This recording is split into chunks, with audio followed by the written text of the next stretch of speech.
What's up, guys? Welcome back to the channel. In this video, we're testing the brand new Falken Wildpeak AT4Ws. I'm super excited to test these out. I love the AT3Ws. I've also owned the KO2s, the Toyo Open Countries. So this is going to be a comparison to all of those tires. We're going to be testing them in the snow. We're going to be testing them off-road. We're going to be testing them in the rain. And then we're going to go to the garage and just talk about the tires themselves, all the changes since the AT3Ws to the AT4Ws. Let's jump into it.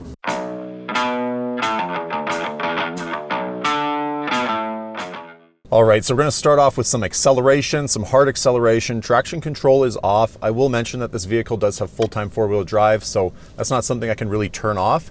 But let's see how well it accelerates. Then we'll do some braking tests and some cornering tests. All right, so going to do some hard acceleration here. Traction control is off.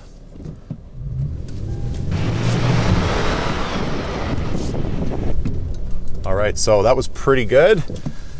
Accelerated nicely. Got a little bit of understeer here. It did accelerate really well there, took off, did get some tire spin, but that was hard acceleration. All right, so we'll do more of a controlled acceleration this time. Not gonna really floor it like I did last time. Just gonna lightly press the pedal and see how we launch. Traction control still is off. Let's do this. All right, so the tires performed pretty well there with that acceleration test. They did slip a little bit, but this is about almost a half a foot of snow, probably even more. And also it is really wet snow. We are on the west coast here and we are just below the freezing level or right at the freezing level. So, it's that kind of snow, but that was pretty impressive. Let's do some braking tests now and let's see how well these tires brake in the snow and let's compare them to the other ones.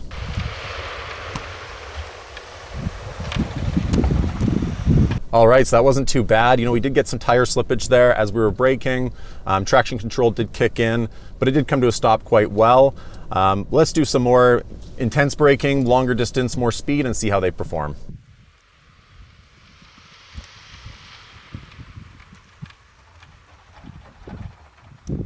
All right, so that wasn't too bad. They did brake quite well there. It did take a little longer to stop, but it was definitely acceptable. I'm pretty happy with them. Let's do some cornering now and see how they perform.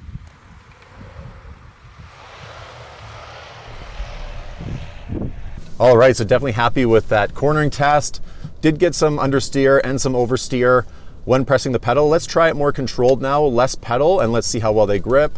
More coasting into the corner and just turning.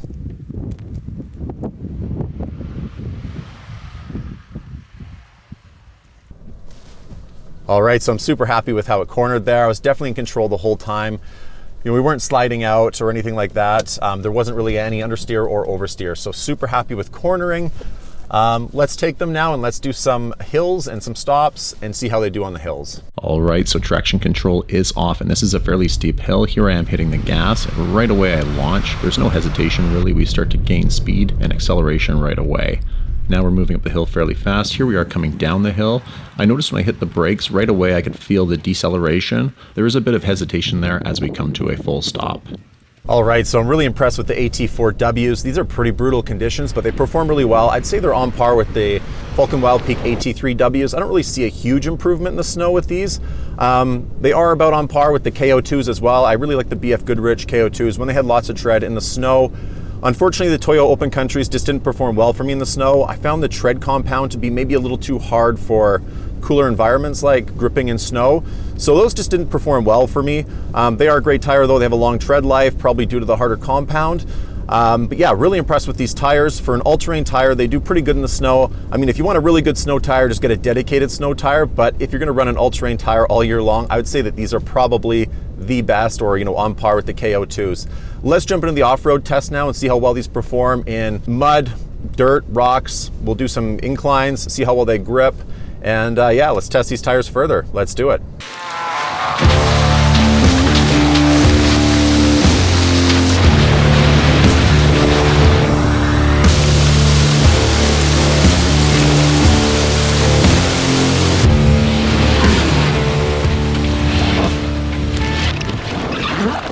All right, so we're now going to do the off-road test.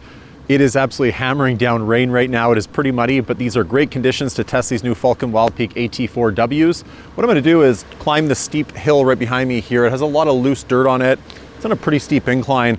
We're just going to see how well the tires do. They are at 36 PSI, so I have not aired down. I am gonna put it in 4 low with 8-track engaged, and we'll see how well these tires crawl up this hill. Let's do it.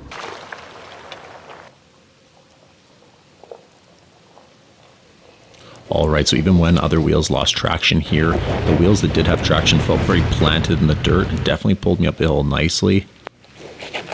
I did not at any point feel like I would not make it up this hill.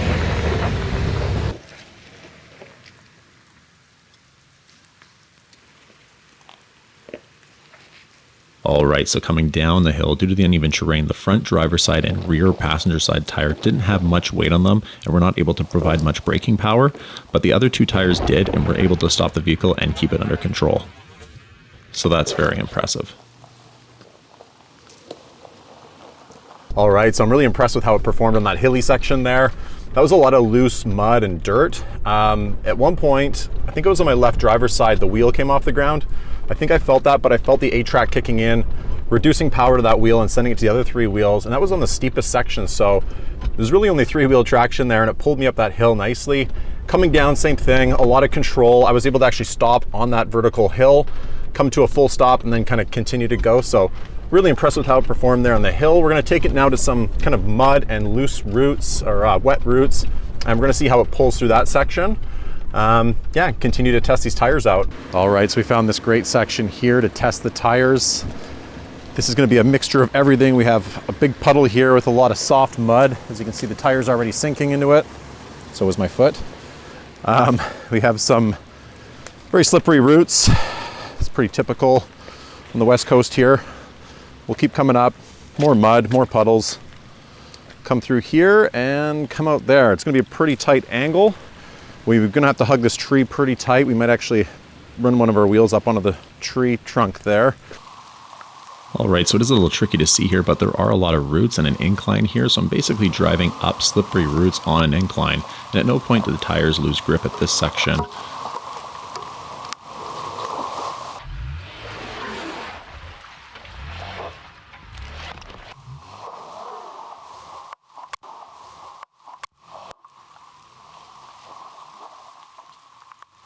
All right, so I'm really impressed with how the tires handled there. They are at full PSI, not aired down, and I wasn't really in like 4 low or anything like that. I was just running in regular full-time 4-wheel drive, and it pulled through there pretty good. I did have to take off traction control and just punch it. It got caught on that one root on the right side there, and I kind of got stuck in a mud puddle. So my rear back tire kind of was stuck in that puddle. My front tires, they were trying to pull me out of that. A little more throttle managed to get me through there. I was just kind of stuck in a rut. But yeah, the tires did really well. They didn't hesitate. They pulled through the mud, the slippery roots really well. That one root was kind of more vertical and my tire was in a mud puddle, but did really well, really impressed. I'd say they're on par with the AT4Ws, maybe a slight edge, especially in the mud, just with that staggered sidewall that these have. I'll talk about that later. The KO2s, basically the same as the KO2s in the open countries. Those are great tires as well for off-roading. I had no issues with those. They never really let me down or anything like that. These might have a slight edge over the AT3Ws, which I would say is on par with the KO2s. So, you know, good tire. Really impressed with it. Now I'm sure you can hear the rain hitting the roof. Let's take that out to the road here and do a test in the rain on pavement and see how well they handle. We'll do some acceleration tests, some braking tests, and some cornering tests. Let's do it.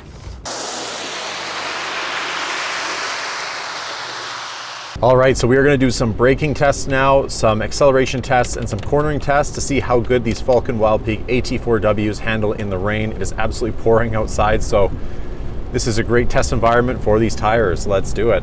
All right, so here I am holding the brake pedal and the gas pedal, then releasing the brake pedal. No loss of traction here, launched very nicely.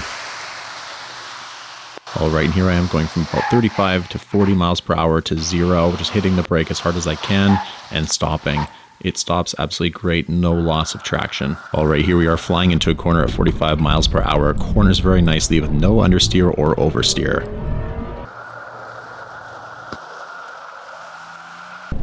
All right, I am blown away by these tires in the rain. They perform incredibly well. The Falken Wildpeak AT4Ws definitely take the cake in wet conditions. I could not get these tires to break grip. I did sudden braking, I did hard acceleration, and that corner, I hit that corner multiple times. I used hard acceleration around the corner and these tires just would not break loose. So I'm super impressed with them. They're probably on par with the Open Countries. The Open Country AT3s were really good for me. Really impressed with those. But this is where the KO2s fell apart. The KO2s were not good in the rain. They broke loose all the time. They were just terrible. And where I live on the West Coast. It's really important for me to have a good tire for wet conditions. Let's take this tire now into the garage. Let's talk about the tread pattern. Let's talk about the tread life, the warranty, changes that have been made to the exterior of it, the sidewall. Let's go over all that stuff now in the garage. All right, so here's the AT4W. As you can see, the new sidewall is definitely a lot more aggressive. It has that raised lettering as well. There's almost siping in these tread blocks here on the side, and the actual tread blocks are staggered. So one will come out here and indentation here on the next one, and this one's kind of out. This is supposed to provide better traction. So let's just compare this to the AT3W. As you can see, this sidewall is pretty boring, not very aggressive at all. There's no siping, there's no staggered tread block. It's just a very basic looking tire compared to the AT4W. Bring it back over. So there's the AT4W. So this looks incredibly good on the vehicle. Definitely looks a lot more aggressive. I think they're trying to compete with the KO2s, which are a very aggressive looking tire. Let's bring it over to the Falken Wildpeak mud terrains. As you can see, that's a pretty boring sidewall, no raised lettering there. So the AT4W has really stepped up the aggressiveness with this tire. So moving away from aesthetics here, the actual sidewall isn't just good looking. It has a new 3-ply Duraspec sidewall, which is supposed to be a lot stronger. So it resists punctures when off-roading, you know, and rocks and that sort of thing. So really good from the exterior, beautiful looking tire. Definitely very aggressive compared to the old Falken Wildpeak AT3W. That just looks so lame in comparison. All right, let's talk about the tread design now and compare it to the AT3Ws. All right, so not much of a difference here in the actual tread itself. It's very, very similar to the AT3W. Pretty much identical. Some of the tread blocks are just a little more compact, not as long. If you look over here in the AT3, this kind of S design, which is pretty popular with tires, is stretched out a bit more. In here, it's a little more compact, more bulky.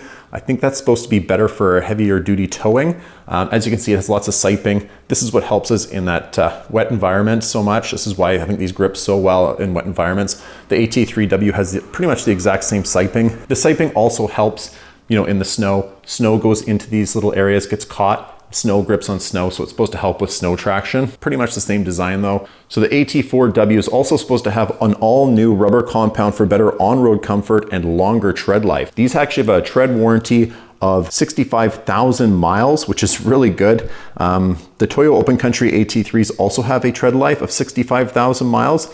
The BF Goodrich KO2s only have a tread life of 50,000 miles. That's the warranty for all three of those tires. The old Falken Wildpeaks actually had a tread life of 55,000 miles, which isn't very impressive really. So these are competing with the Toyo Open Country. All right, so the Falken Wildpeak AT4Ws have gotten a little bit heavier than the AT3Ws. The AT3Ws were 50.5 pounds. The AT4Ws are 53.5 pounds. So they've gone up by 3 pounds or 5%.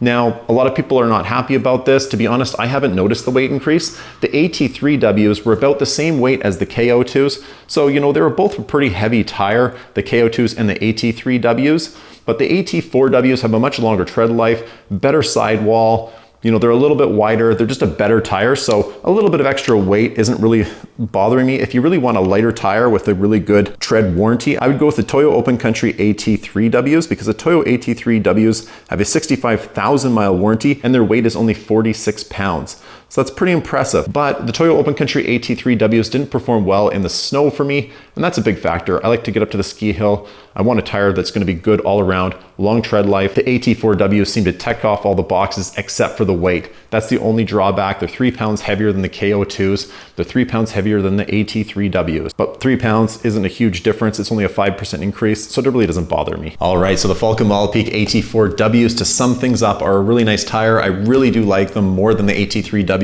The sidewall looks much better, much more aggressive. It's supposed to be a stronger sidewall. It's got those staggered tread blocks for better traction. It's got a better tread life warranty. It just looks better. It performs better. It is smoother on the road. On the highway, the sound is about the same as, say, the KO2s or the Toyo Open Country AT3Ws.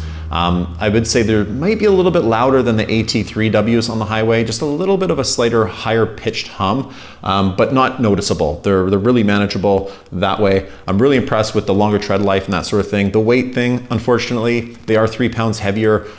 You know, the predecessor was basically the same weight as the KO2s. I would say if the KO2s increase their tread life warranty to say 65,000 miles from, I think it's 50,000 miles, I wouldn't be surprised if they increase the weight of their tire as well. So, you know, it's a trade-off.